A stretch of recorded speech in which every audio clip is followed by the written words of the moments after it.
Hola, muy buen día. Me presento, soy el estudiante de medicina, Fernando Vianada Martínez, de la UAM Xochimilco, de noveno trimestre. Bien, yo les voy a hablar sobre el diagnóstico, esquema de tratamiento y manifestaciones clínicas del VIH. También les vamos a hablar sobre el tratamiento y tratamiento profilaxis de las infecciones oportunistas. De acuerdo, ¿qué es lo que vamos a ver aquí?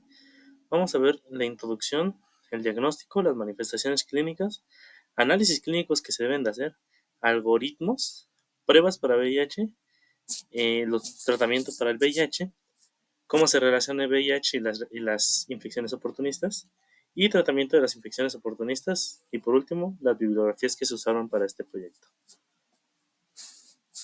Bien, para empezar, el VIH, esto es rápido, no vamos a ver todo a fondo, solo la parte del diagnóstico. El virus de inmunodeficiencia humana, o también llamado VIH, es este que infecta a los linfocitos T, CD4. Estos ayudan a que el organismo, se podría decir, luche contra las infecciones.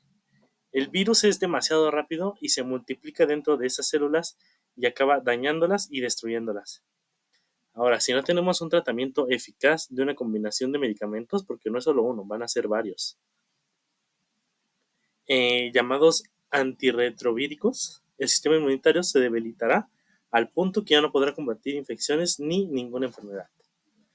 Ahora, las pruebas de VIH determinan si una persona ha adquirido el VIH. El VIH es el que causa el síndrome de inmunodeficiencia adquirida, más conocido como SIDA. El SIDA es la fase más avanzada de la infección por el VIH. No es lo mismo, no son sinónimos. La prueba de VIH puede detectar si usted tiene el VIH, pero no puede determinar cuánto tiempo lo ha tenido, si ya es SIDA o el tipo de serología.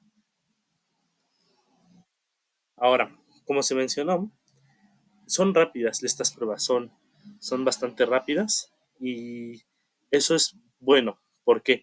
Porque al tener ya una prueba positiva, podremos hacer más pruebas para eh, como darle fuerza a esta primera prueba y decir, tienes un diagnóstico positivo de VIH.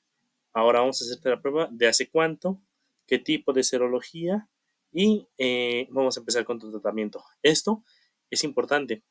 ¿Por qué?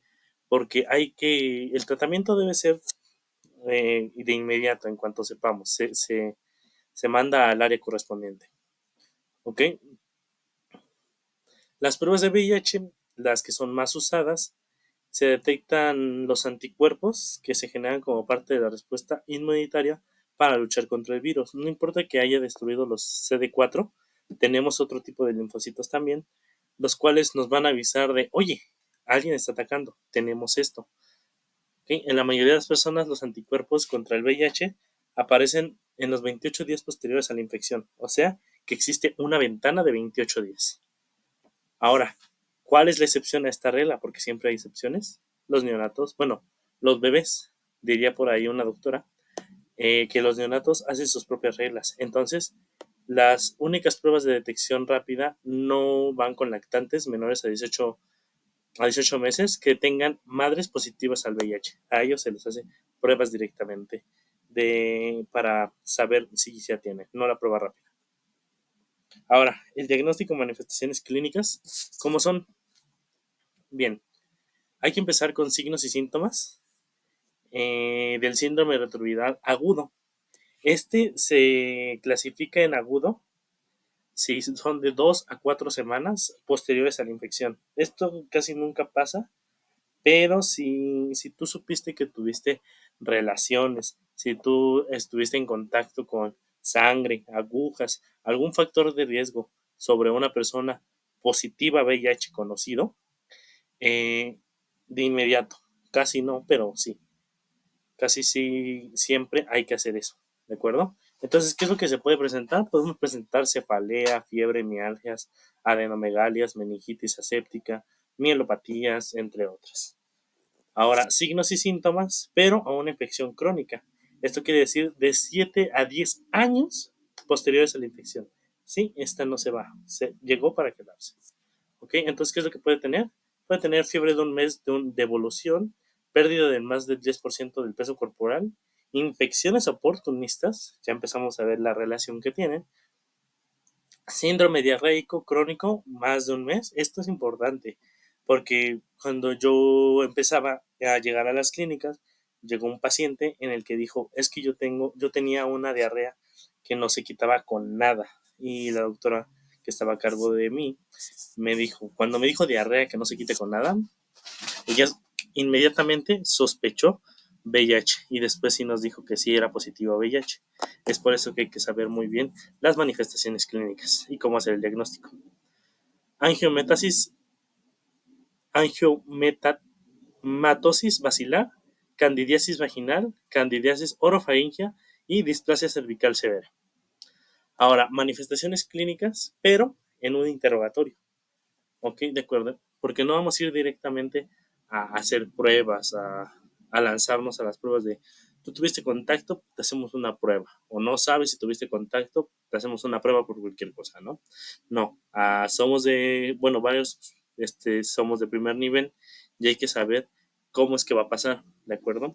Entonces, ¿qué se pregunta? Si ha tenido fiebre, diaforesis nocturna, pérdida de peso, cambios visuales, manchas o úlceras orales, disfagia, síntomas respiratorios, diarrea, lesiones o erupciones cutáneas, cambios neurológicos o del estado mental y una historia menstrual y sexual mediante una conversación. No le vamos a preguntar, ¿y número de parejas sexuales? Protección, no, ¿ok? Vamos a hablar de persona a persona, de un individuo que siente a otro individuo que siente. Esto es bastante importante, porque por eso es que no se atienden, porque no sienten la confianza con el personal de salud para tratar esto. Sienten que son atacados, ¿ok? Hay que tener una conversación abierta sin presentar juicios de valor. Ahora, condiciones psicológicas también hay que buscar datos de depresión. Ahora, a la exploración física, ¿qué es lo que tenemos? Vamos a buscar movimientos anormales en la piel, vamos a buscar evidencias de dermatitis seborreica, sarcoma de Kaposi, foliculitis micosis, psoriasis, prurigor nodular. Ahora, peso y talla, hay que buscarlo también cuál es el anterior y cuál es el actual. Y en niños menores a 18, a 3 años, perdón, hay que medirles el perímetro cefálico, ¿de acuerdo? Hay que ver el fondo de ojo, los ganglios linfáticos en busca de linfadenopatías. En el abdomen se busca hepatomegalias o esplenomegalias. Hay que hacer también un examen de mama y pélvico en la mujer y examen neurológico completo. Toda esta información fue sacada de la GPC para cualquier persona que guste buscarla. Ahora vamos, ya pasamos del primer nivel, vemos que tiene muchos signos y síntomas que puede llegar a ser de una crónica, una aguda, todo eso. Y vamos a ir directamente ahora con los análisis clínicos. Ahora, si es que ya tenemos como la sospecha diagnóstica de que esta persona posiblemente tenga VIH, voy a mandarle a hacerles unas pruebas porque ya es una sospecha que yo no quiero quedarme con la duda, ¿ok? Entonces, debe diagnosticarse mediante lo anterior y una prueba rápida de VIH. ¿Salió positiva? Se vuelve a hacer. ¿Salió positiva? Ahora hacemos una prueba convencional de ensayo por inmunoabsorción ligada a enzima o por sus siglas en inglés llamada ELISA. Y hay que confirmarla mediante un ensayo de Western blot o por inmunofluorescencia indirecta. ¿Qué es el test de Western blot? También conocido como inmunoblot o transferencia de proteína. Esta es una técnica de laboratorio utilizada para detectar y analizar proteínas específicas en una muestra. ¿Y cómo es que funciona? Bueno, para empezar, se obtiene una muestra de tejido o fluido que contienen las proteínas de interés. Ahora, las proteínas se separan según su tamaño utilizando electroforesis en gel de poliacrilamida o SDS-PAGE. Ahora vamos con el tercer paso, que es que las proteínas separadas se transfieren a una membrana nitrocelulosa o PVDF. Ahora, la membrana se incuba con anticuerpos específicos que se unen a la proteína objetivo. La membrana Se incuba con anticuerpos secundarios conjugados a una enzima que reaccionan con un sustrato para producir un producto coloreado. Esto es lo que nos empieza a dar la pauta. Y ahora, ¿qué es lo que vemos? La membrana se lava y se expone a un sustrato que reaccione con esta enzima, produciendo un producto coloreado que indique la presencia de la proteína del objetivo. Esto pues es demasiado útil para detectar proteínas específicas en una muestra, analizar la expresión de proteínas en diferentes condiciones, identificar proteínas relacionadas con enfermedades y verificar la pureza de proteínas recomendadas. Ahora se estarán preguntando, ¿por qué hablas de Western Blot y qué pasó con ELISA? ELISA lo vamos a ver un poquito más adelante porque es una de las pruebas iniciales que hay que ver y lo vamos a ver un poquito más a fondo. ¿De acuerdo? Bueno, después de que hacemos eso, imaginemos, vamos a adelantarnos un poquito, porque esto va en análisis clínicos. Esta persona ya tiene un diagnóstico positivo de VIH, ¿de acuerdo? Entonces, una vez que se forma, se debe de mandar a hacer directamente los análisis de biometría hemática, química sanguínea, examen general de orina, prueba de funcionamiento hepático, perfil de lípidos, VDRL, perfil de hepatitis B y C, PPD, serología, parasitomegalovirus, toxoplasma gondii, teleradiografía de tórax, una carga viral, ARN de VIH1, cuenta de linfocitos TCD4 y TCD8. Esto es muy importante ya que estos se van a hacer seguido para ver cómo es que va la prueba, va la historia de la enfermedad. Ahora, ¿en qué consiste la prueba de VIH? Eh, Existen varios ensayos que informan de la progresión clínica de la infección, la variabilidad, la genética del virus, su comportamiento biológico y la sensibilidad a diferentes fármacos antirretrovirales. Y por lo tanto, se puede utilizar independientemente de la clínica en la valoración de la progresión de la enfermedad. Se han descrito diferentes marcadores inmunológicos y virólogos de progresión de enfermedad, pero como marcador inmunológico se emplea de forma habitual en clínicas el reencuentro de linfocitos T CD4, que recordemos que estos son los que el virus de inmunosuficiencia humana o el VIH son los que atacan primero, a esos atacan. Entonces hay que tener un conteo seguido para saber cómo es que va. Y como marcador virológico la carga viral. Ahorita hablaremos de la carga viral. Ahora, ELISA, les dije que íbamos a hablar. Recordemos que es el ensayo por inmunoabsorción ligado enzima, por sus siglas en inglés, ELISA, técnica usada para detectar anticuerpos en la sangre. Se acoplan antígenos solubles a un anticuerpo en una matriz sólida, que es... Ay, no aparece la imagen. No sé, me empezó a fallar, no quiere presentar la imagen, ya la puse. Pero es esta donde hay varios tubitos, donde se pueden poner varias muestras, ¿de acuerdo? Ahora, ¿qué podemos detectar aquí? El antígeno a detectar y cuantificar un anticuerpo específico para ese antígeno conjugado a una enzima que genera una reacción cuantificable, un sistema que permita estimar la cantidad de antígeno presente en la muestra a partir de la reacción enzimática que se genere. Aquí lo tenemos un poquito más claro, más visual con estos esquemitas que tenemos aquí. Ahora, ¿cuáles son los pasos?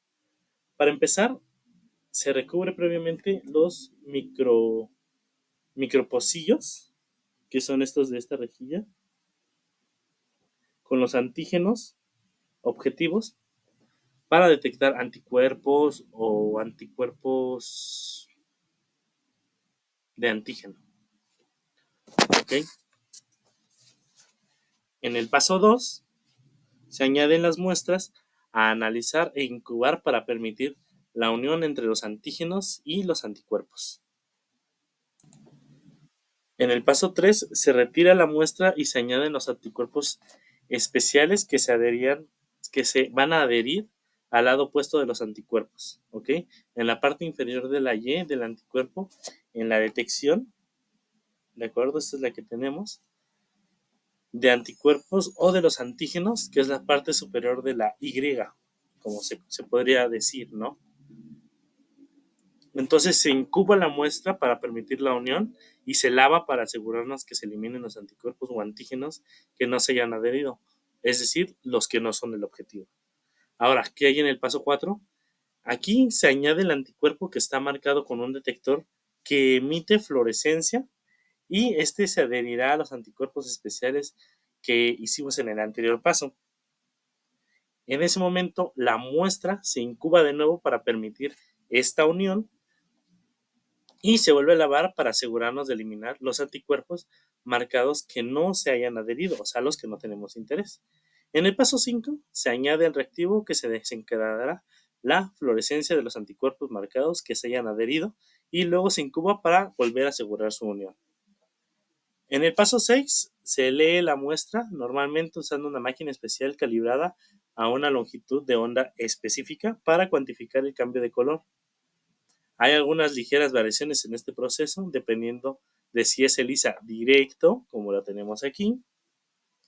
Ok, entonces esto nos puede dar una variación. Si es ELISA indirecto, como lo tenemos aquí.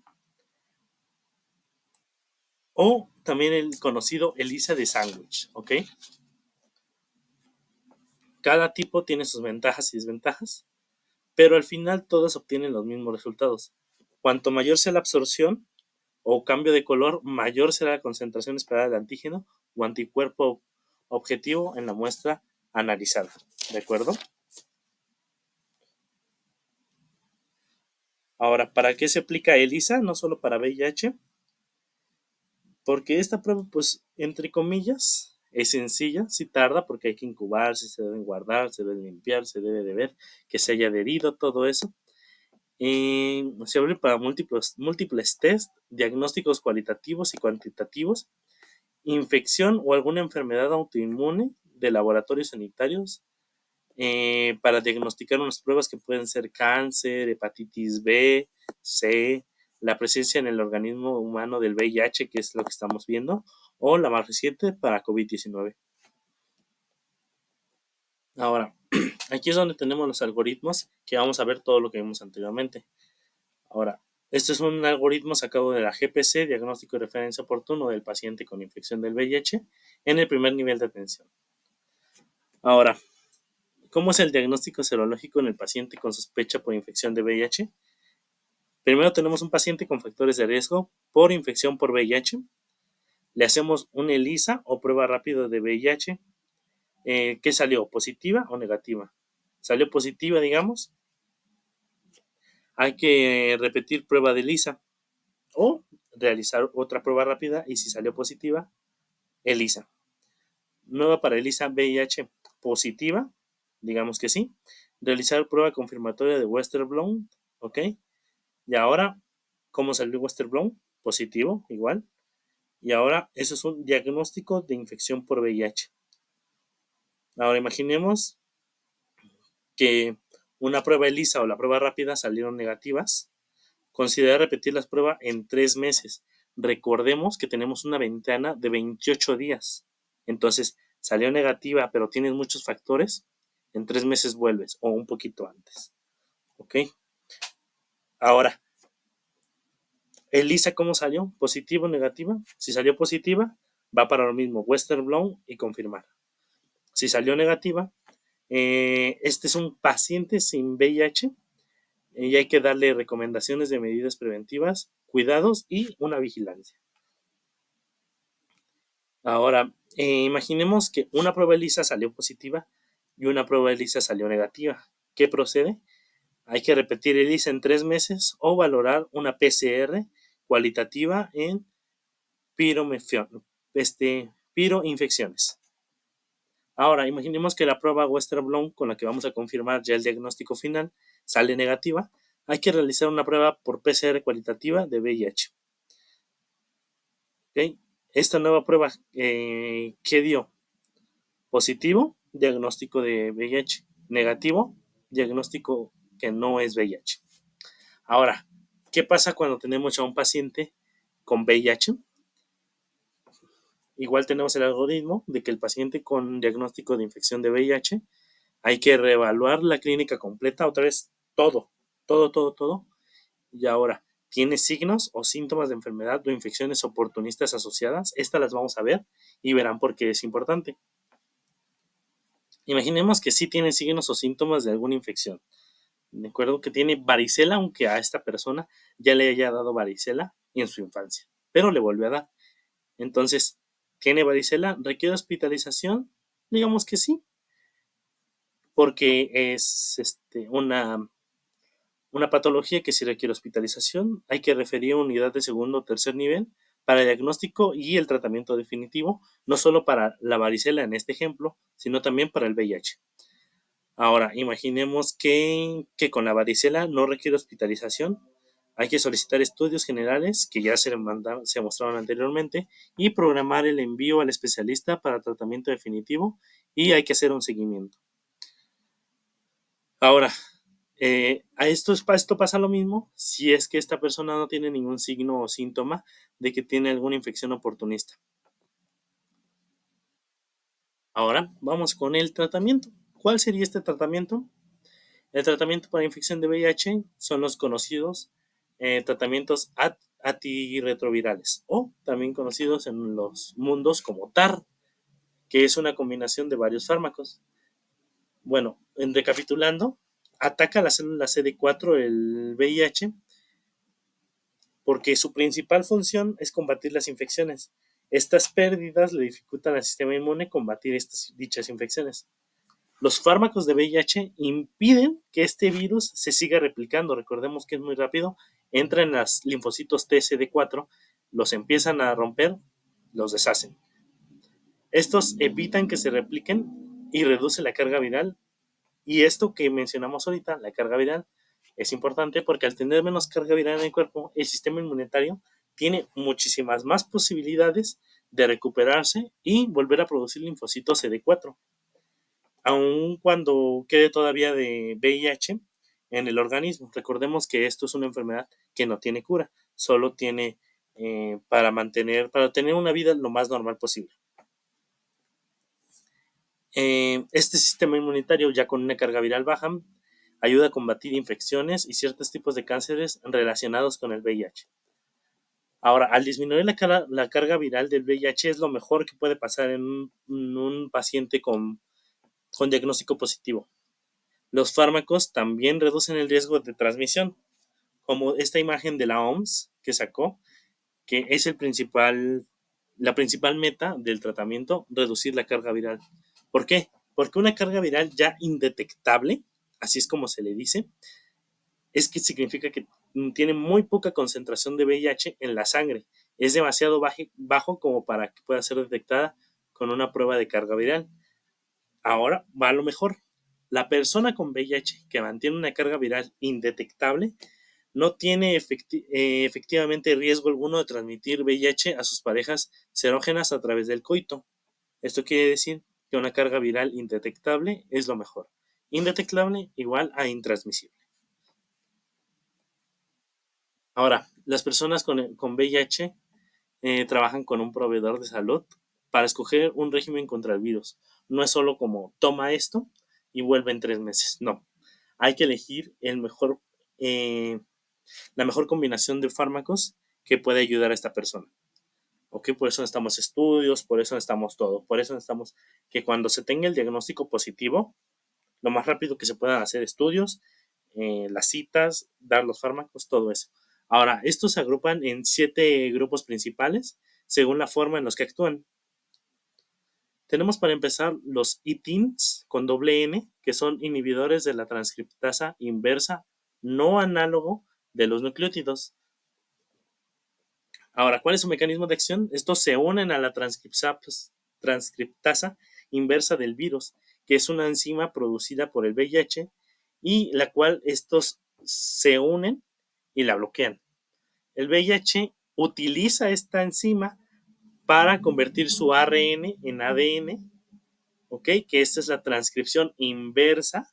Al bloquear la transcripción inversa, evita que se multipliquen. Recordemos que eso era lo importante de estos medicamentos, evitar que se sigan multiplicando y mantenerlos. Ahora, ¿cuáles son los más conocidos de ITINs o los que más se utilizan? Son la nevirapina, que hay comprimidos de 20 miligramos y suspensión de 10 miligramos mililitro. Esto, su dosis recomendable es de 200 miligramos 2 veces al día, o sea, 400 en 24 horas. Efavirenz, que son cápsulas de 20, 100 y 200, y su tratamiento puede ser de 600 miligramos 1 vez al día. También tenemos la de la vidina, que son cápsulas de 100 y 200 miligramos, y son 600 miligramos cada 12 horas, o sea, 1.2 gramos al día, cada 24 horas. Ahora, ¿cómo es que utilizamos esto en un tratamiento antirretroviral? Porque recordemos que no solo se utiliza uno, se utilizan varios. Se puede administrar como terapia inicial. Por eso es que tenemos aquí suspensión. ¿Por qué? Porque puede ser en jarabe para los niños. No le vas a dar a un niño una pastilla de 20 miligramos si está un poquito grande. Le vas a dar un jarabe porque podemos empezar como terapia inicial. Esto también puede servir como recambio o alternativa a los IP, que ahorita los vamos a ver. También como tratamiento de rescate de pacientes con múltiples resistencias frente a los antirretrovirales. Solo hay que buscar si este tiene resistencia y lo podemos dejar de rescate. Ahora, ¿cuáles son los efectos secundarios? Claro que tiene efectos secundarios todos los medicamentos, pero estos sí hay que verlos porque hay que saber cuáles son signos y síntomas del VIH y cuáles son efectos secundarios de estos mismos fármacos. Ahora, la administración de nevirapina se asocia con el desarrollo de rash cutáneo y con las alteraciones de las pruebas hepáticas. ¿Okay? El efivaracén se asocia con alteraciones del sistema nervioso central, desde sueños intensamente vívidos hasta cuadros psiquiátricos. Esto último, más que nada, pasa con personas que antes de introducir el fármaco hayan tenido cuadros de psicosis. Entonces hay que preguntar también eso. Ok, tenemos ahora los ITINs, pero ahora con una N, que es igual casi que lo anterior, solo que cambia. ¿En qué cambia? Que este es un inhibidor de la transcriptasa inversa análogo de los nucleótidos y este es inhibidor de la transcriptasa inversa no análogo. ¿Ok? Esa es su diferencia, se podría decir. Ahora, ¿cuál es su mecanismo de acción? Es que bloquea la transcriptasa inversa del virus otra vez, pero esta evita la multiplicación, pero esta solo se bloquea, o sea, no se tiene que unir y después bloquearla, sino directamente la bloquea. Y pues ya sabemos que esta es la enzima que se utiliza para empezar a convertir el ARN del ADN, que es la transcripción inversa, y esto evita que se siga multiplicando. Ahora, ¿cuáles son los más conocidos y las dosis recomendadas en adultos?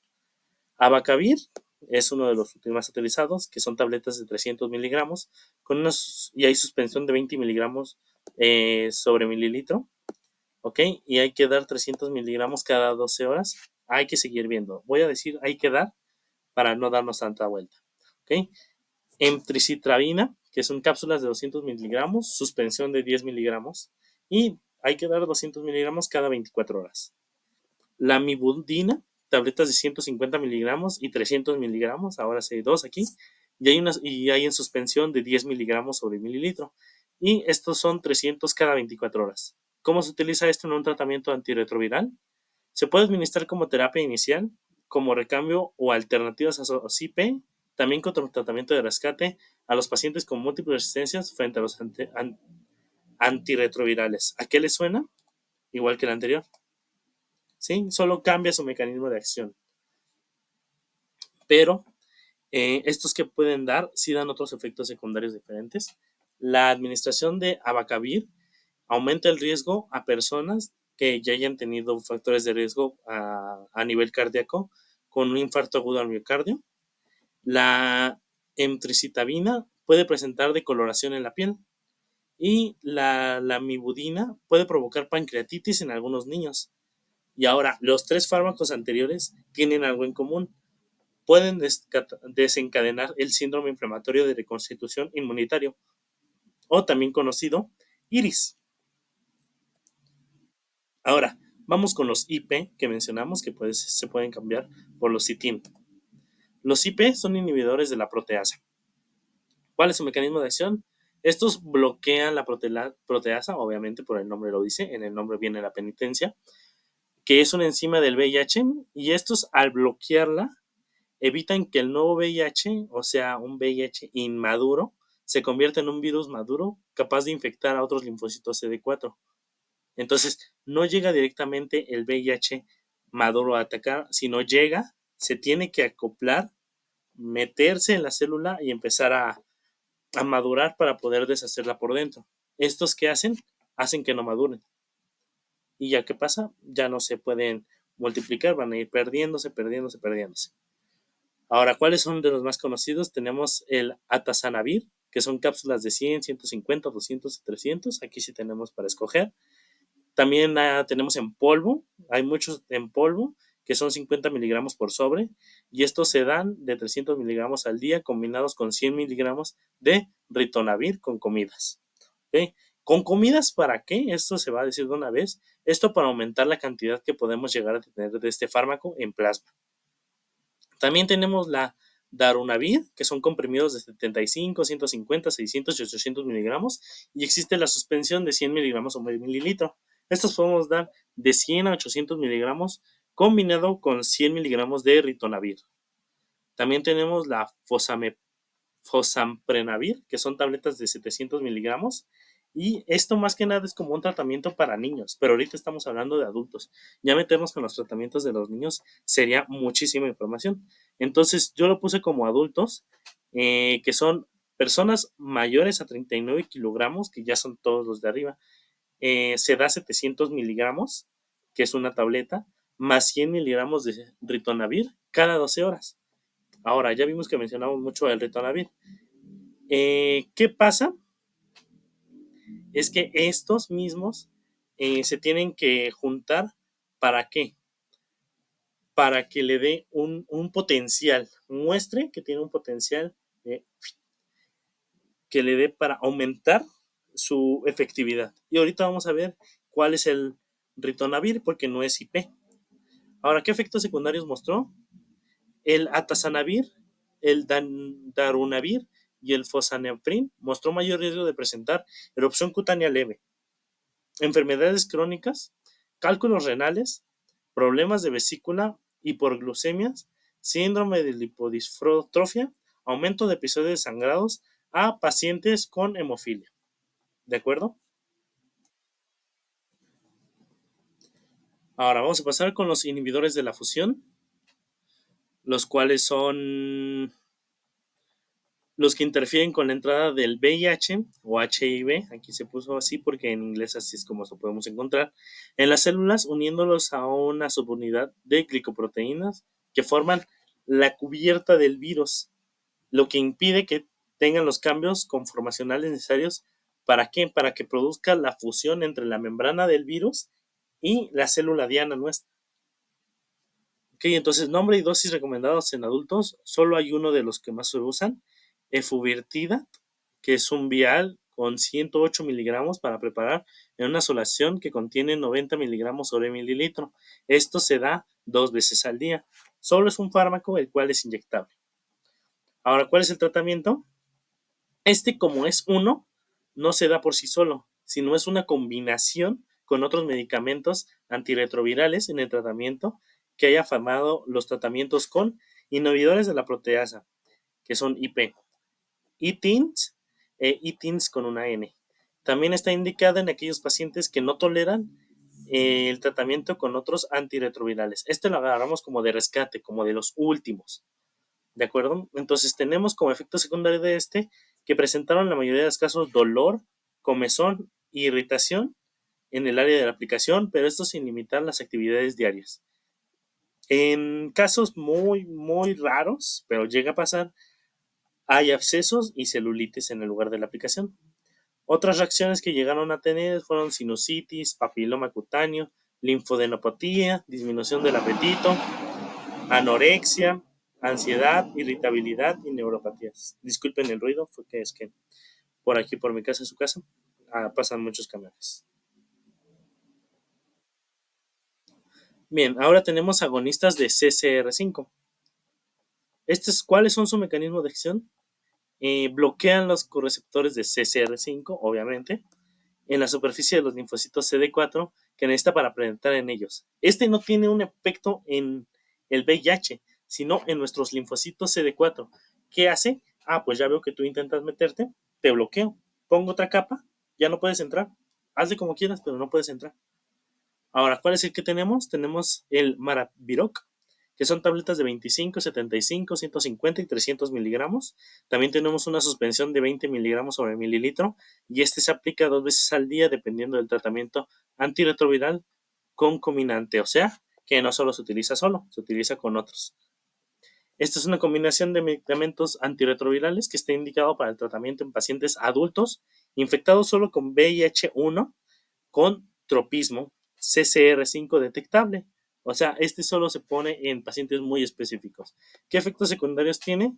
Fueron anemia, anorexia, depresión, insomnio, dolor abdominal, alanina, aminotransferasa elevada, aminotransferasa elevada, erupciones y astenia. Ya casi acabamos, faltan 2. Recordemos que son 7. Tenemos los INSTIs, que son inhibidores de la transferencia de la cadena de integrasas. ¿Cuáles son? En el nombre viene la penitencia. Bloquean el proceso de integración del ADN proviral al ADN del hospedero, o sea, el del VIH al nuestro, mediante la unión del sitio catalítico de la integrasa viral y de esta manera evitar su replicación. ¿Qué quiero decir? Que si se quieren unir así, tenemos uno que se une así, de este es nuestro y este es del VIH, llegan y se unen así. Entonces, ¿qué hace este?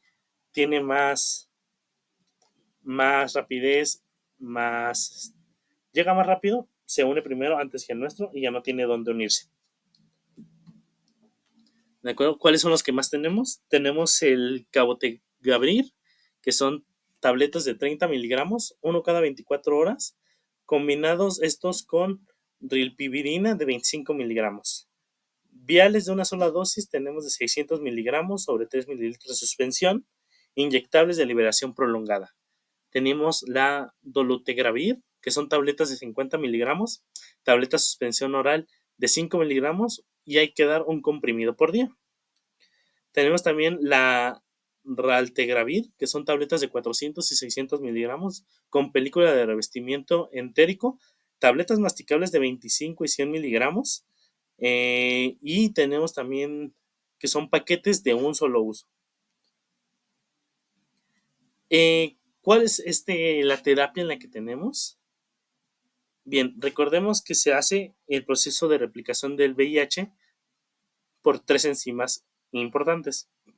La transcriptasa inversa, que es la que vimos primero, la proteasa y la integrasa, siendo la última la que genera la inserción covalente del material genético viral. Este es el que da para que pueda multiplicarse en nuestra célula. El genoma de la célula infectada, posibilitando así la transcripción del genoma viral y la producción de proteínas virales con formación de nuevos virus. Esto quiere decir que al usarse, evita que estos mismos no se, no se unan. Entonces, ¿cómo es que se utiliza? Se utilizan INSTI, que son los, los ITIN y los ITIN con una N. Ok, entonces efectos secundarios que llegamos a tener. Bueno, los efectos graves del cabotegravir incluyen erupción cutánea y otras reacciones alérgicas. También tenemos trastornos del hígado y depresión o alteraciones del estado de ánimo. Uno de los efectos secundarios del dolutegravir y del raltegravir serían el iris, que ya mencionamos anteriormente, más presentar dolor muscular sin causa aparente que puede ocasionar afecciones en los riñones.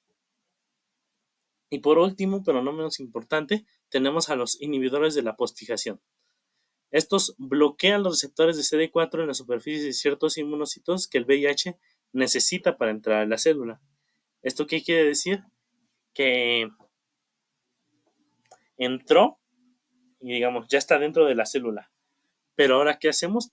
Te quedas en la célula. Prefiero sacrificar mi célula a que tú utilices para empezar a multiplicarte ahí mismo. Entonces, ¿qué haces?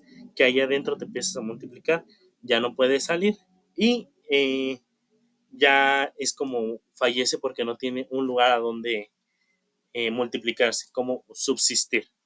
Ahora, ¿cuáles son de los que más se utilizan?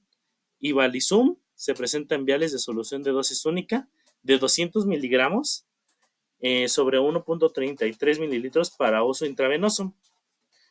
Los profesionales de la salud se administrarán el Ivalizum y Yuki. La primera dosis se administrará por vía intravenosa durante al menos 30 minutos. Discúlpenme. Bien, ahora sí, una disculpa, me tuve que cambiar de ubicación porque no me dejaba escucharlo, no me podía escuchar por la lluvia. Bien, volviendo ya con esto, eh, tenemos que el Ivalizum se presenta en viales de dosis únicas de 200 miligramos sobre 1.3 mililitros. Ahora, este primero nosotros lo vamos a agregar como personal de salud durante al menos 30 minutos por infusión intravenosa.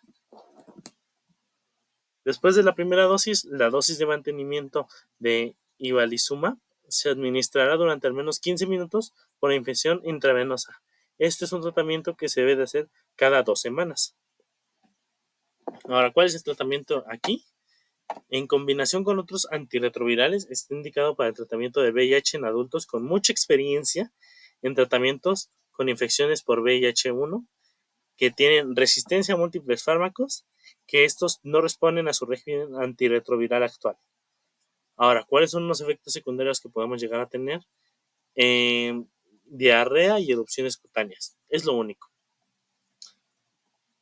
Bien, después del tratamiento, vamos a ver cómo son las infecciones oportunistas y cuál es su relación con el VIH. Acompáñenme. Bien, una infección oportunista antes de ver es aquella producida por gérmenes que invaden un huésped que presenta un deceso de la capacidad inmunitaria. ¿Y qué dijimos que hace el VIH? Ataca a los linfocitos TCD4 que evitan que el cuerpo pueda combatirlos. Entonces, infecciones oportunistas porque agarran la oportunidad que esta persona tiene defensas bajas, lo infectamos. ¿Por qué? Porque son infecciones que por lo general casi no se le dan a personas, se podría decir, con un sistema inmunitario sano. ¿Okay? Entonces la terapia con antirretrovirales reduce la cantidad de VIH en el cuerpo, como ya vimos, mantiene un sistema inmune más fuerte y aumenta la capacidad de combatir estas mismas infecciones. Ahora, sin embargo, algunas personas con VIH todavía desarrollan infecciones oportunistas por razones tales como que no saben que tienen diagnóstico de VIH, o bueno, no saben que tienen el VIH, por lo tanto no están en tratamiento y siguen teniendo una carga viral altísima. No saben que tienen el VIH, saben que tienen el VIH, pero no toman su tratamiento de antirretrovirales.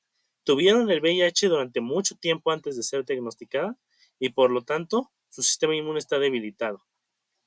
Y por último, toman antirretrovirales, pero aún no han logrado una suspensión viral, o sea, que tengan una carga viral baja. Ahora, ¿cuál es el tratamiento de las infecciones oportunistas? Pues primero vamos a ver las infecciones causadas por parásitos. Las infecciones por parásitos, especialmente las más comunes causadas por diferentes protozoos Pneumocystis hoveresi, incluidos aunque sea desde hace mucho tiempo en la clasificación, ya se clasifican algunos como hongos. Toxoplasmosis gondii, Leishmaniasis donovani, Cryptosporidium parvum, Isospora belli, microscopía, han sido muy frecuentes estos en pacientes infectados por VIH en fases de inmunosupresión. Ahora, en caso de tener una pneumocitis juvetsii, es una de las causantes de neumonía muy, muy común. Pueden desarrollarse de forma diseminadas con afectaciones multiorgánicas. Ahora, en caso de una neumonía grave, que recordemos que es cuando una persona tiene una presión de oxígeno menor de 70 miligramos de mercurio o un gradiente alveolar arterial mayor a 35 miligramos de mercurio. El tratamiento de elección es el corticomaxol por vía intravenosa. Este es durante 21 días. Está indicado además el tratamiento ayudante con corticoides para mejorar la función respiratoria, reducir el riesgo de intubación y disminuir la mortalidad. Ahora, tenemos el Toxoplasmosis gondii, que es también uno de los más comunes, que estos afectan principalmente al sistema nervioso central y con menos frecuencia, pero sí llegan a afectar eh, lo ocular e infecciones diseminadas. Ahora, la encefalitis toxoplasmática es la infección del sistema nervioso central más frecuente en pacientes con VIH.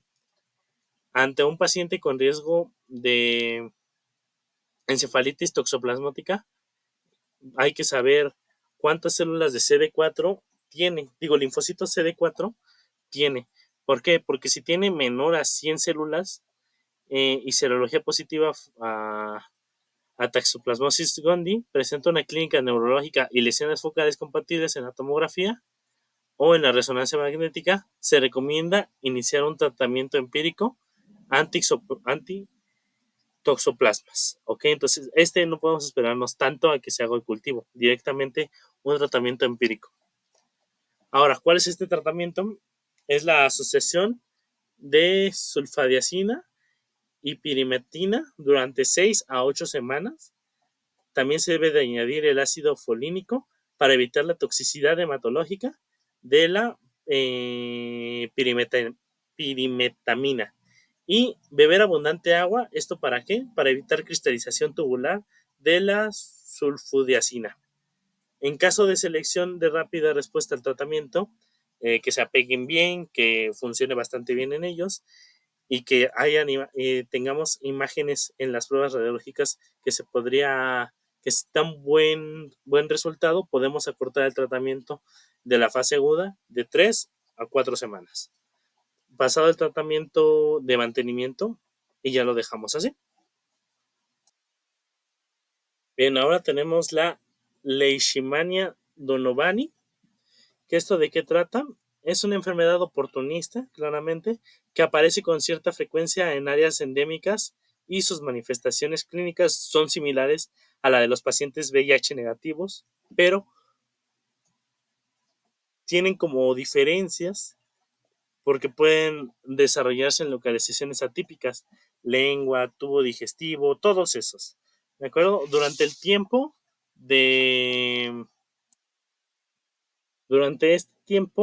los antinomoniales, que son el glucatime, se han considerado el tratamiento de elección. Anfotericina B mostró igualmente eficaz en un estudio español, pero sus administraciones son mucho más incómodas que el primero. En Estados Unidos, la anfotericina B liposomal es el único agente aprobado por la Food and Drug Administration, o sea, la poderosísima FDA. ¿Para qué? Para el tratamiento de leishmaniasis visceral. La respuesta del tratamiento inicial, ya sea con anfotericina o antimoniales, es favorable en un 60 al 90%, que es bueno, de casos, pero si bien hay recaídas, son frecuentes y pueden dar lugar a fracasos terapéuticos por aparición de la resistencia. El glucatim se ha demostrado peor tolerado que anfotericina complejo lipídico. Bien, ahora tenemos varios que son parecidos, se podría decir, que son Cryptosporidium pabrum, Isospora belli, Microsporidia, Giardia lambia, y entre otros que aquí menciona en la tabla. A pesar de que la clínica de las infecciones causadas por alguno de estos patógenos suele ser muy similar, que son diarrea crónica, con adelgazamiento progresivo en el tratamiento, y cada una tiene evoluciones diferentes. La respuesta de Isospora belli en general es buena e incluso espectacular, o sea, así como lo catalogan, y es el cotrimoxazol, el antibiótico de elección. Se ha propuesto como alternativas también el pirimetamina y ciprofloxacino. ¿Existe alguna experiencia favorable con diclazolir de 300 miligramos cada 12 horas? albendazol más ornidazol y nitazosanida, que también han tenido resultados bastante favorables. Bien, yo espero que así se escuche un poquito mejor el audio. Bien, volvamos. Tenemos también que la microsporidia implica múltiples organismos, que estos son Enterocytoson, Bienewis, Encephalituson gelem, Septata intesialis, Nocenam, entre otros. También estos tienen diferentes cuadros clínicos y localizaciones. Evenius parece responder a fomagilinia oral, mientras que Albendazol sería más efectivo frente a diversas especies de microsporidia diferentes de Enterocytoson y en el tratamiento recomendado para microsporidios intestinal y desmenizada causadas por microorganismos que no sean los Ebienezeus, y las infecciones oculares que llegan a tener por estos mismos pueden tratarse con fumagilina tópica asociada al albendazol oral para eliminar formas extracelulares. Ahora, el targa. Con reconstitución inmune se asocia a una resolución de síntomas microsporidias intestinales, por lo que debe ofrecerse targa como parte del tratamiento inicial de estas complicaciones.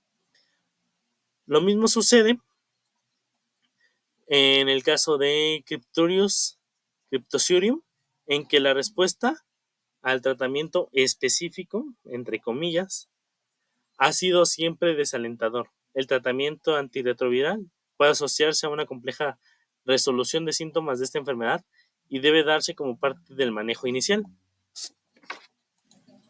Ahora, si bien se ha comunicado en ocasiones mejorías con paranomicina, 1 gramo cada 12 horas es lo que se da, solo ha asociado a acitromicina de 600 miligramos al día. Los resultados de diversos estudios son contradictorios o no.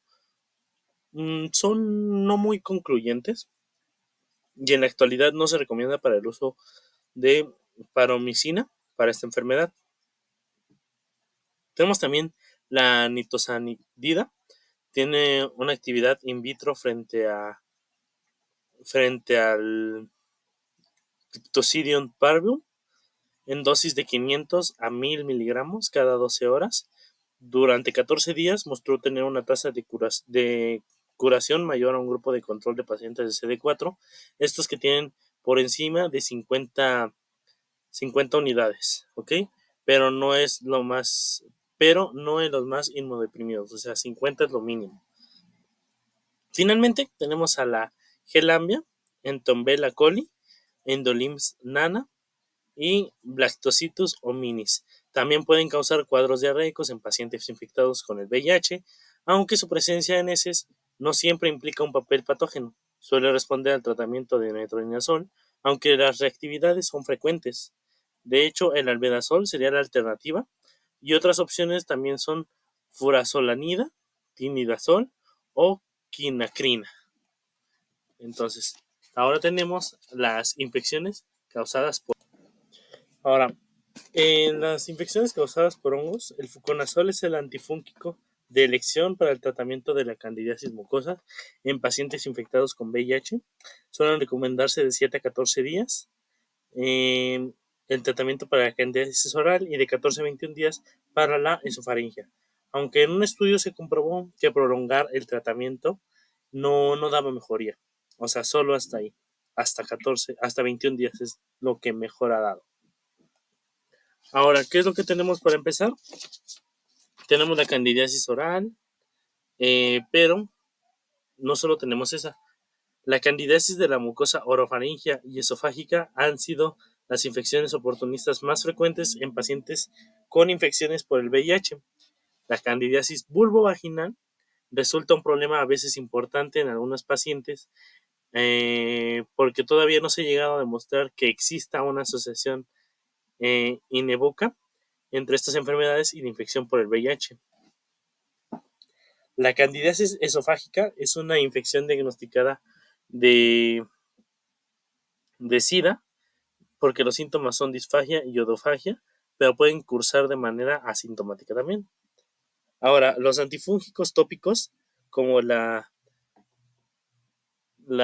nistatina, la nistatina y el clotrimazol, pueden funcionar en las formas leves, pero cuando la candidiasis es extensa, existen afectaciones esofagingias o inmunodepresivas avanzadas. Resultan mucho menos eficientes que los antifúngicos sistémicos.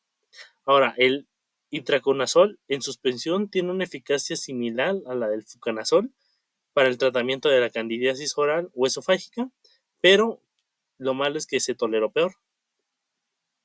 El ketoconazol y el itraconazol son menos eficaces que el fluconazol. Esto debido a que sí ayuda, pero su poca biodisponibilidad a la que llega al organismo puede requerir un pH estomacal mayor para absorberse. Desde el punto de vista clínico suele considerarse resistente al fluconazol las candidiasis que no responden a un tratamiento en 7 días con 100 miligramos de antifúngica.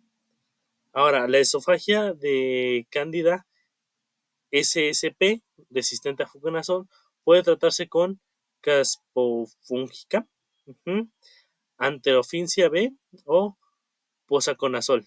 En algunos pacientes con candidiasis oral resistentes al fluconazol puede lograrse mejorías transitorias con dosis más altas de fluconazol, con itraconazol en suspensión o con anfotericina B oral. Ok, tenemos las criptocosis, que es una infección causada por las neofoformans, un hongo levaduriforme encapsulado, que este penetra en el organismo generalmente por vía respiratoria y manifiesta una llamativa tendencia a invadir el sistema nervioso central. La criptocosis ocurre en enfermedades con cifras de linfocitos CD4 menores a 100 unidades, que ésta se caracteriza clínicamente por tener fiebre, malestar general y cefaleas. En ocasiones puede verse en infiltrados pulmonares y lesiones cutáneas, que es importante señalar que pocos pacientes tienen un síndrome benigno claro. La presencia de clínica encefalítica letárgica, cambios de conducta, pérdida de memoria, suele deberse a la hipertensión intracraneal y resulta un dato de mal pronóstico.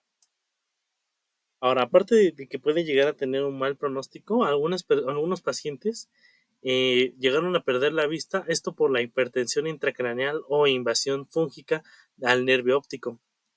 El tratamiento inicial consta de una fase inducida de 2 semanas con anfotericina B, desoxicolato o anfotericina liposomal, seguida de una fase de consolidación de 8 semanas con fluconazol y la adición de fluorotocina en la fase de inducción puede esterilizar el líquido cefalorraquídeo, que rápidamente se asocia a tener menos tasa de recaídas. Lo malo es que este no mejora el pronóstico del episodio agudo. La mortalidad en este tratamiento es inferior al 10%. Las alternativas con las que existen menos experiencia son fluconazol en dosis altas, que estas son de 800 miligramos, solo o asociado con fluorocitocinas, voriconazol y posaconazol son activos in vitro y pueden dar un papel en esta enfermedad, mientras que casponfungia y otras equinocondias no tienen actividad frente a las neoformans. Ahora, tenemos las infecciones causadas por hongos de Aspergillus spp, ¿de acuerdo? Entonces, la infección avanzada por VIH se asocia a la función de los macrófagos y neutrófilos frente a condicias e infas de Aspergillus spp, o sea, que se disminuyen. En las principales series retrospectivas de Aspergillus e infecciones por el VIH, los principales factores predisponentes fueron neutropenias, linfocitos TSD4 menores a 50 unidades, uso de corticoides y neumonías. ¿Cuál es el tratamiento de elección? El tratamiento en pacientes no infectados de VIH es el voriconazol. En pacientes infectados con VIH hay que tener en cuenta las interacciones que tienen con los ITINN y los IP. También puede tratarse con anfotericina B, desoxicolata, anfotericina liposomal y draconazol, y se han publicado datos recientes con posaconazol. ¿De acuerdo? La caspofúngica está indicada en pacientes con fracaso o también que tengan una intolerancia al tratamiento estándar para mejorarlo. Algunas series de casos muestran que el tratamiento combinado con caspofungina y anfotericina B liposomal o una sola activo frente a este tipo de Aspergillus SP podría resultar una mejoría que el tratamiento con voriconazol como único fármaco. Aunque se necesitan ensayos clínicos aleatorios para confirmarlo, es importante corregir el defecto inmunológico subyacente con targa y en neutropénicos, factor estimulante de colonias de granulocitos. Bien, ahora pasamos a las infecciones causadas por virus. Para empezar, tenemos el virus del herpes simple, el VHS, que son las formas clínicas más frecuentes de herpes general, generalmente producidas por VHS tipo 2 y el orolabial habitualmente producido por el VHS tipo 1. En ambos casos, pero sobre todo en el herpes genital, son frecuentes las recurrencias. En los pacientes con infecciones con VIH, el herpes general se ha asociado con lesiones más graves y más prolongadas que en la población normal, con un aumento del riesgo de adquisición y transmisión sexual del VIH. Ahora, ¿cuál es el tratamiento para el virus del herpes simple? El tratamiento antivírico del herpes orolabial o genital disminuye los síntomas locales, acelera la curación de las lesiones, disminuye la extensión del virus, previene la aparición de nuevas lesiones y disminuye el riesgo de progresión o disminución de las lesiones que ya existieron. Ahora, las pautas más habituales de tratamiento se basan en aciclovir, famciclovir o valaciclovir. Vía oral, todos estos. Durante 7 a 10 días, famclosivir y valaciclovir tienen una dosificación más cómoda que aciclovir. ¿Cuál es la diferencia de por qué siempre se da el aciclovir? Los precios. El famiclovir y valaciclovir son muchísimo más caros y en casos graves sí se llega a dar mejor vía intravenosa. Las recurrencias son muy frecuentes en la herpes genital y se trata de forma idéntica. Los episodios iniciales que llegamos a tener, aunque a menudo se prolongan el tratamiento hasta 2 semanas más. El tratamiento es más eficaz si se inicia precozmente y en el periodo prodomínico o en el primer día tras la aparición de las lesiones. En pocas personas con herpes genital recurrente, la terapia supresora prolongada con aciclovir oral, valaciclovir o farmaciclovir reduce la frecuencia de recurrencias de un 70 a un 80%, por lo que debe ofrecerse a todos los pacientes con VIH positivo con herpes genital recurrente y más que nada en esos. Ahora, el tratamiento de la encefalitis herpética es similar al empleado en los pacientes inmunocompetentes. Se recomienda una aciclovir vía intravenosa de 10 miligramos sobre kilogramo cada 8 horas durante 14 a 21 días.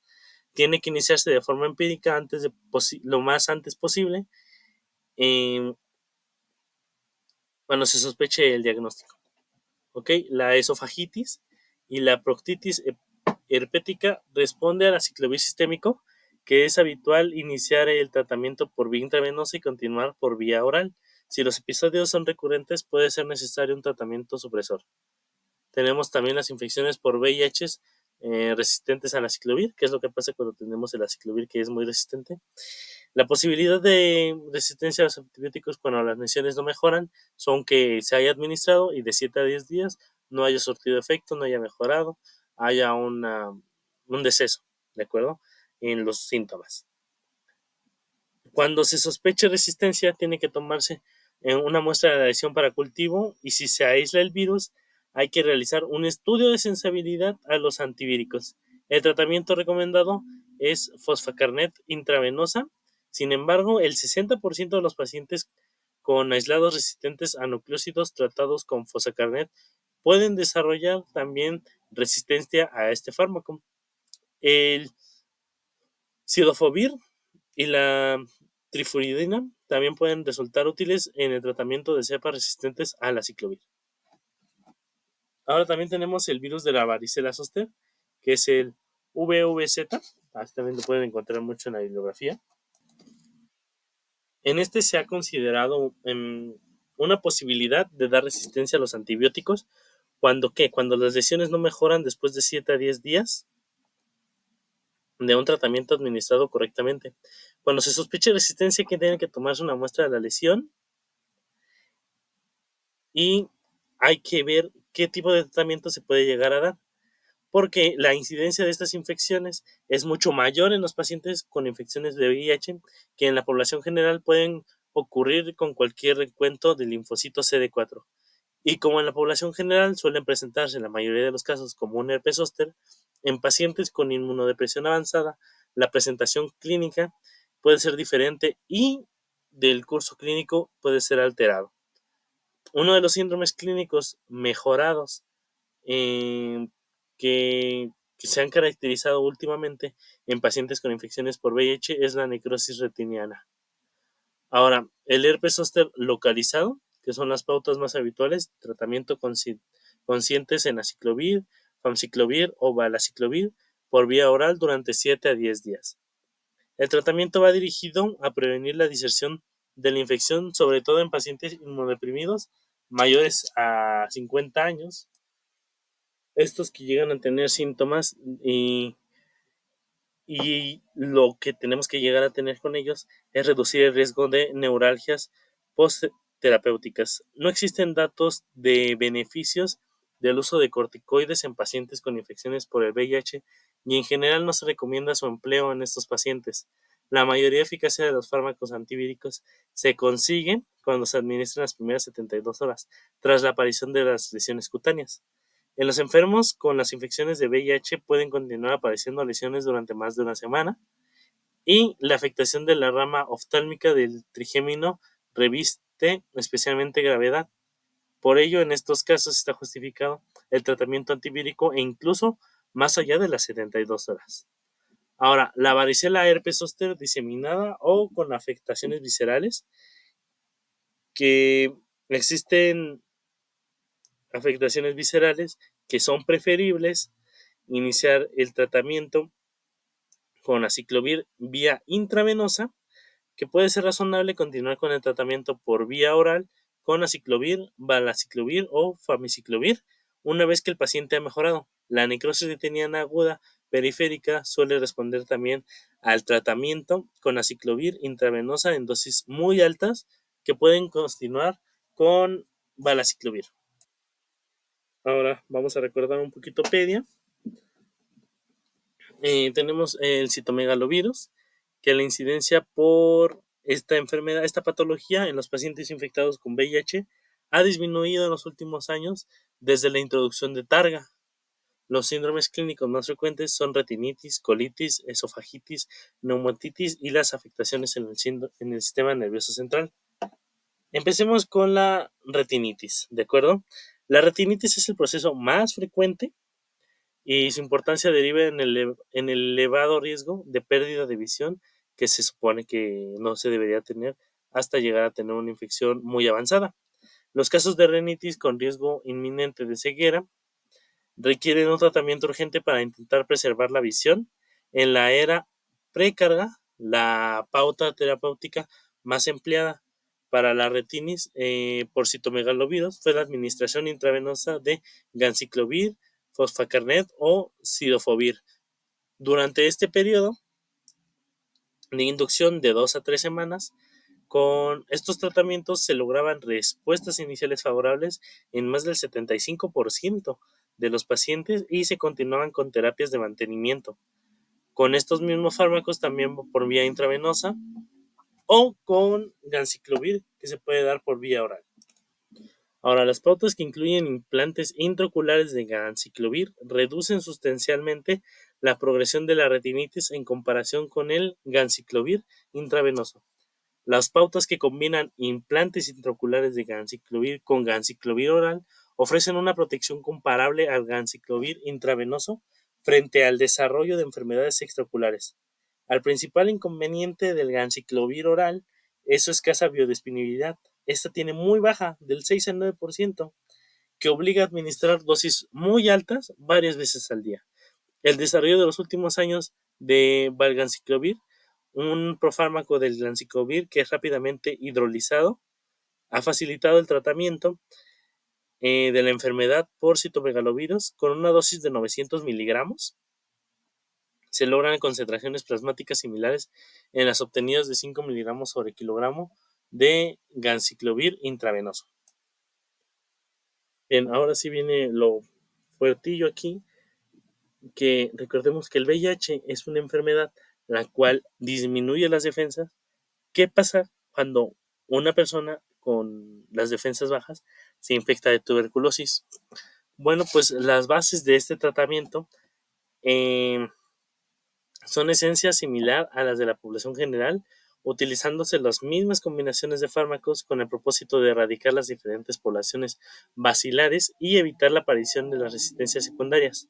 Esto es importante porque hay que recargar la importancia del adecuado cumplimiento del tratamiento y de oferta de tratamiento, supervisarlo a todos aquellos grupos de pacientes con predicciones de a priori, o sea, de mal cumplimiento. ¿Okay? Recordemos que para el tratamiento de la tuberculosis hay un tratamiento normal que si se sigue al pie de la letra pasa sin más, pero si hay abandono se tiene que volver a empezar y con otros fármacos.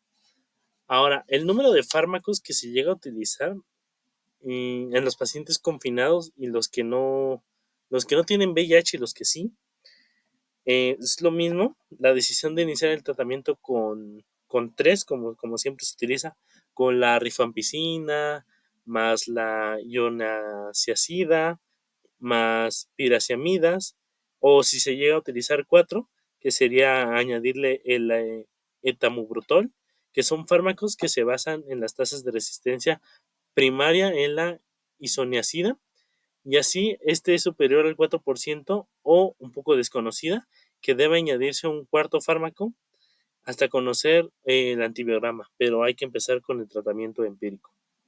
Ahora, ¿cuánto es lo que dura este tratamiento? Los ensayos clásicos demostraron que 6 meses de duración eran el estándar, siempre que el mismo incluyera rifampicina e isoniazida durante los 6 meses que va a durar este ensayo, complementando con piraciamidas los primeros 2 meses, incluso en pacientes no inmunodeprimidos, si por la razón que sea no se puede utilizar alguno de estos fármacos básicos y es necesario sustituir alguno de ellos por otro de primera línea o segunda línea.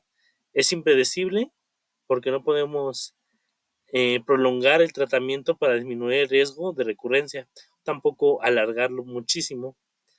En pacientes infectados con el VIH, recordemos que se han hecho demasiados estudios que han descrito un mayor riesgo de recurrencia de tuberculosis en pacientes no infectados. Ahora, las grandes limitaciones de estos estudios es que muy pocos pacientes han recibido targa, por lo que la aplicabilidad de los mismos a nuestras prácticas clínicas es muy discutible, es muy debatible. En cualquier caso, mientras dispongamos de datos con targa, teniendo en cuenta también la trascendencia de la tuberculosis como problema de salud pública que llegamos a tener día a día, parece prudente plantear que como normal gente, el tratamiento debe durar 9 meses, como la gente que tiene un sistema inmune bueno, entre comillas. En aquellos pacientes que tienen una aceptable situación inmunitaria, estos son los que se catalogan que tienen más de 200 unidades, llegan a tener una buena respuesta clínica y microbiológica al tratamiento de la tuberculosis y buena recuperación inmune con targa. Podría cortarse el tratamiento a 6 meses.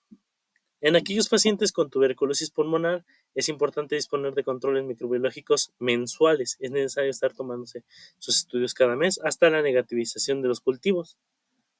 Ahora, en pacientes infectados con VIH gravemente inmunodeprimidos, esto quiere decir que tengan menor a 100 unidades de CD4, no es aconsejable el tratamiento intermitente en caso de no poder administrar ionisacida, rifampicina, y la duración es incierta, la verdad, pero probablemente se debería continuar de 12 a 18 meses. Ahora, ¿por qué hay tanto problema? O sea, le damos el tratamiento antirretroviral y el tratamiento para la tuberculosis, ¿no? Junto. Pues no, hay muchas interacciones. Ok, entonces hay que saber elegir cuáles. Las guías actuales de Targa recomiendan iniciar el tratamiento con dos análogos de nucleótidos y nucleósidos y como tercer fármaco un ITIN con doble N o un IP potenciado con ritonavir. ¿Cuál es el problema en este tratamiento? El problema es que las rifampicinas, o sea, la rifampicina, la rifabutina, la rifapentina, son inductores potenciales de la familia enzimática del citocromo CIP3A, igual agarrando el CIP3A4, dado que los ITN con doble N y los IP se metabolizan con este sistema enzimático. Entonces, las interacciones se convierten en un grandísimo problema. La rifabutina constituye una alternativa, aunque precisa ajuste de dosis. Debido a estas interacciones con IP, no se puede utilizar la rifampicina, ya que sus niveles son infraterapéuticos, aunque la hepatotoxicidad con esta combinación contraindica su utilización. Ahora, ¿qué opciones tenemos? La opción de Targa en pacientes confinados son dos. Tenemos Targa basada en un ITIN con doble N. El más estudiado es el efavirenz, en que el único ajuste necesario sería aumentar la dosis de FV a 800 miligramos al día para aquellos pacientes con más de 60 kilogramos. Y tenemos otra opción, que es utilizar rifabutina en lugar de rifampicina para poder asociar IP con el uso de la rifabutina. Presenta varios problemas. ¿Cuáles son? Requiere un ajuste de dosis del fármaco y la dosis de la rifabutina de 150 miligramos 3 veces al día por semana con la mayoría de los IPR. En algunos IP hay que aumentar la dosis si están o no contraindicados. El otro problema también son que incluso los IP que se pueden utilizar sus niveles son muy sensibles si un paciente no toma la rifabutina, por lo que se requiere un tratamiento supervisado. Y por último, como ya se ha comentado, en pacientes con CD4 menor a 100 unidades se ha descrito un desarrollo de resistencia en pacientes y es lo último que queremos hacer. Bien, pues como ya vimos, puede haber muchas interacciones, puede llegar a ser que no tenga la dosis, que no estemos pasando de dosis, no tenga una biodisponibilidad buena, no hagan buen equipo los fármacos que se vayan a dar. Entonces hay que ir viendo poco a poco cuáles son los fármacos que se pueden llegar a dar, los que hacen buen equipo y los cuales pueden haber contraindicaciones entre ellos mismos. ¿De acuerdo? Entonces pasemos a infecciones causadas, pero ahora por micobacterias. La neumonía bacteriana es una de las principales causas de morbilidad y una de las principales causas de ingreso hospitalario en los pacientes con infecciones con VIH. Los principales agentes etológicos son Streptococcus pneumoniae y en menor medida Haemophilus influenzae, Staphylococcus aureus, Pseudomonas aeruginosa y otros bacilos gram negativos que son más frecuentes en pacientes con CD4 inferiores a 100 unidades. Con patología pulmonar de base, ingresos previos con tratamiento antibiótico, drogadictos y adquisición nosocomial. ¿De acuerdo? Entonces, ¿cuál es este tratamiento? El tratamiento antimicrobiano empírico de la neumonía bacteriana, que el paciente que tiene una infección con VIH tendrá que cubrir los patógenos más frecuentes y que no difieran las recomendaciones de las guías terapéuticas del paciente no infectado con VIH. Ahora, ya vimos cómo son las infecciones oportunistas, pero ¿cómo podemos mejorar, se podría decir, entre comillas, nuestro sistema inmune? Para esto, bueno, pues con la profilaxis. Ahora, el periodo de susceptibilidad de las infecciones oportunistas está marcado por el número de linfocitos TCD4, de ahí la necesidad de prevenir estas infecciones. lo cual constituye una estrategia fundamental para mejorar la calidad de vida y supervivencia de las personas que son consideradas personas viviendo con el VIH-Sida, que se catalogan como PVBS, basado en el conocimiento de la prevención y el tratamiento de las infecciones oportunistas, las cuales están claramente establecidas en los protocolos. La prevención del primer episodio infeccioso se llama profilaxis primaria y la prevención de la recurrencia de las infecciones oportunistas se llama profilaxis secundaria. Desde la introducción del tratamiento con antirretrovirales de gran actividad, o sea, TARGA, no se necesita usar profilaxis de por vida para las infecciones oportunistas, porque al existir respuestas en la terapia instituida, el sistema inmune se recupera y con ello disminuye el riesgo de contraer otras infecciones. Ahora, eh, ¿cuáles son las infecciones de vías respiratorias? Bueno, para empezar, la profilaxis primaria que vamos a dar se indican inmunizaciones con vacuna antineumóxica de 23 serotipos cada 5 años a las personas viviendo con VIH, con recuentos de linfocitos TSD4 a mayores a 200 células por milímetro en los adultos y adolescentes que no han recibido la vacuna durante los 5 años precedentes. Se puede administrar a este tipo de pacientes que tienen CD4 menor a 200 células, 200 unidades, pero probablemente la respuesta sea menor, ya que se debe repetir cuando el recuento de linfocitos T crezca. Entonces sería una doble aplicación. Ahora, las infecciones entéricas, recordemos que son las que se podría decir cuando las personas van de viaje, que existe una gran susceptibilidad del tubo digestivo para desarrollar infecciones oportunistas en el curso de la infección por el VIH. Esto es muy importante no solo por la frecuencia, sino por la morbilidad asociada. Para empezar tenemos la profilaxis primaria, que no se recomienda administrar antibióticos a los viajeros, y como profilaxis secundaria, las personas viviendo con VIH se presentan sepsis por salmonela, necesitarán un tratamiento prolongado para prevenir las recurrencias, que los tratamientos que ellos llegan a dar son las quinolonas, son el tratamiento de elección para la salmonela y la shigella, salmonella no tipi, que son ciprofloxacina de 200 miligramos cada 12 horas, intravenosa o 750 miligramos cada 12 horas, vía oral por 7 días en cuadros ligeros y de hasta 6 semanas o más de 4 graves bacterianas con frecuencias recidivas. Alternativas podemos tener la cefalosporina de tercera generación de acuerdo a un antibiograma o TMP-SMX en cepas sensibles o acitromicina de 500 miligramos por día por 7 días. ¿De acuerdo? Pero recordemos no dar antibióticos siempre.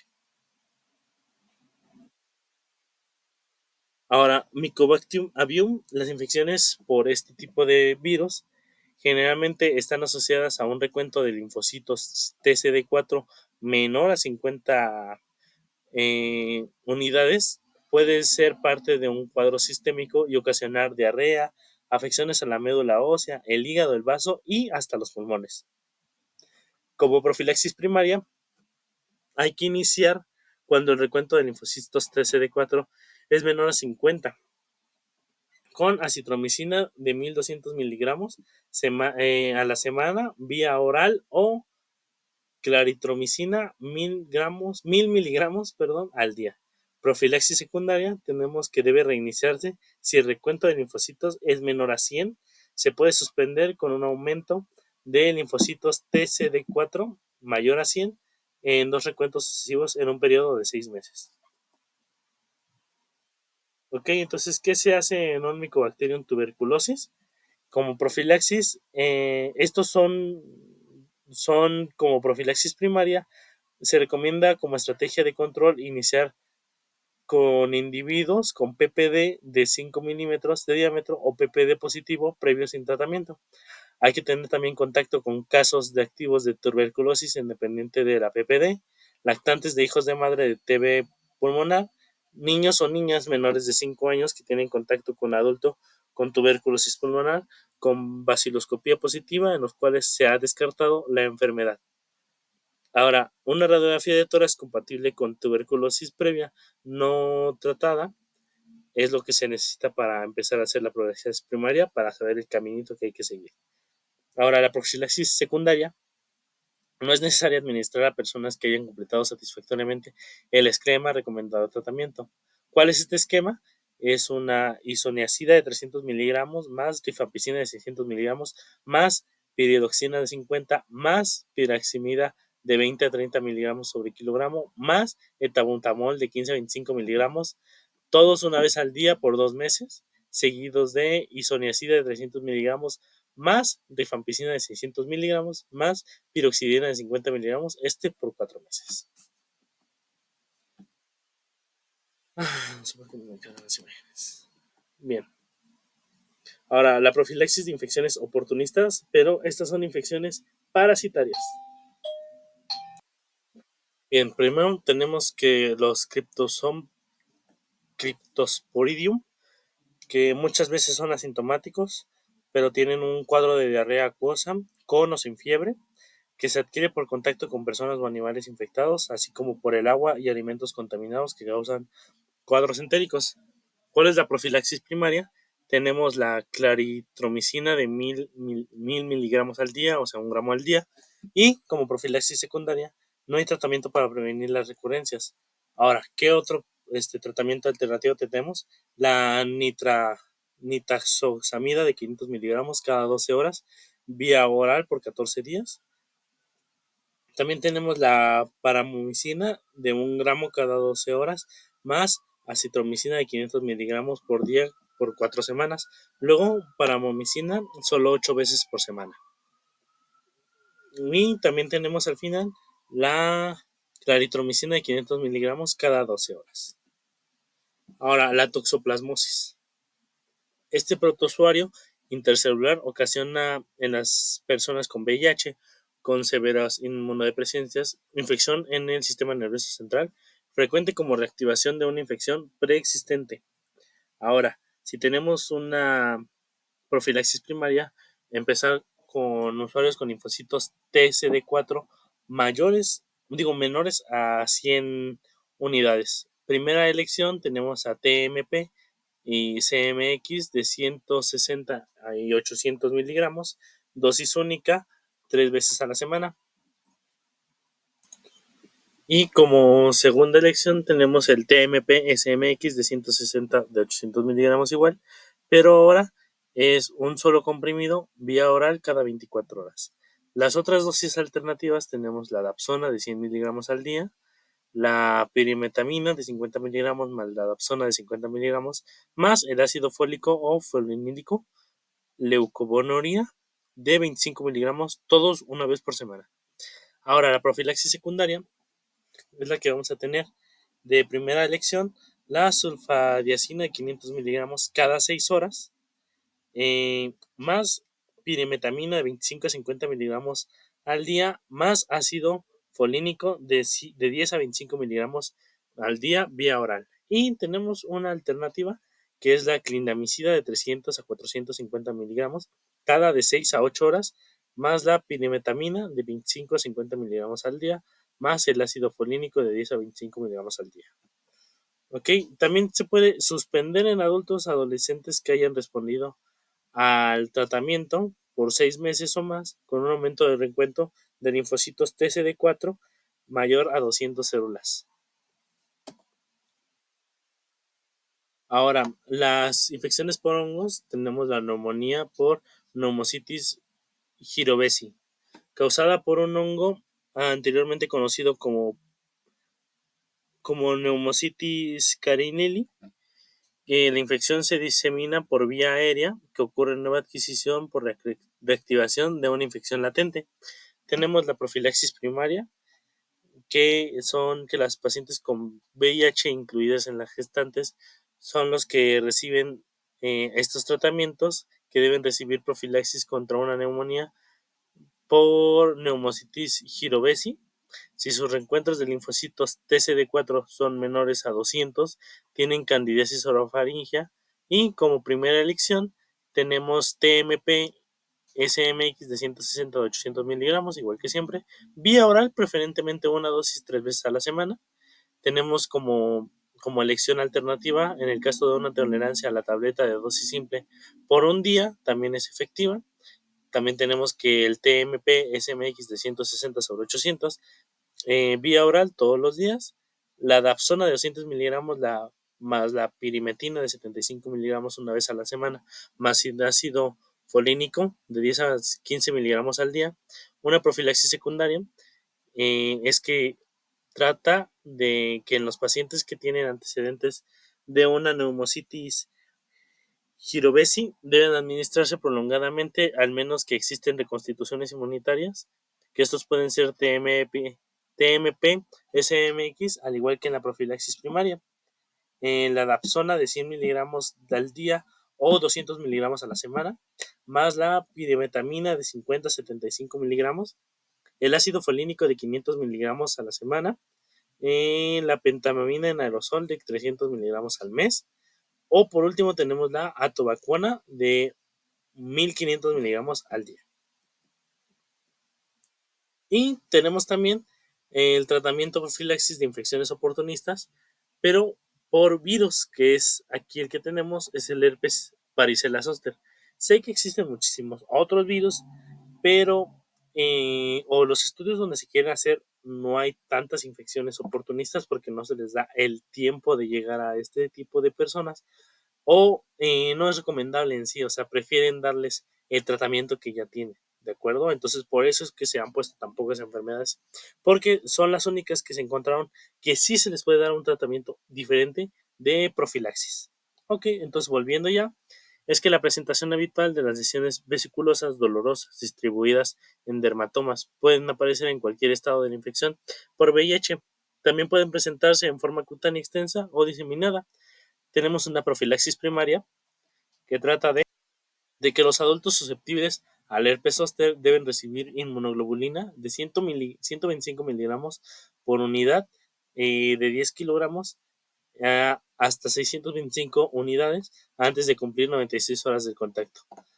No hay otra medida para la prevención de herpes zóster. La profilaxis secundaria es que no hay medicamento de eficacia comprobada. ¿Para qué? Para prevenir la recurrencia del herpes zóster, y no se puede considerar el uso de aciclovir por más de 6 meses. O sea, que se da aciclovir al inicio, pero ya después nada de nada. No nos deja darle seguimiento por 6 meses. Bueno, muchísimas gracias a todos por su atención. Espero que les haya gustado. Cualquier cosa me lo pueden dejar en la caja de comentarios. Y recordemos que la lucha es contra el SIDA, no contra las personas con diagnóstico de SIDA. Aquí tenemos las bibliografías de donde se sacó la información. Muchísimas gracias y que tengan un bonito día.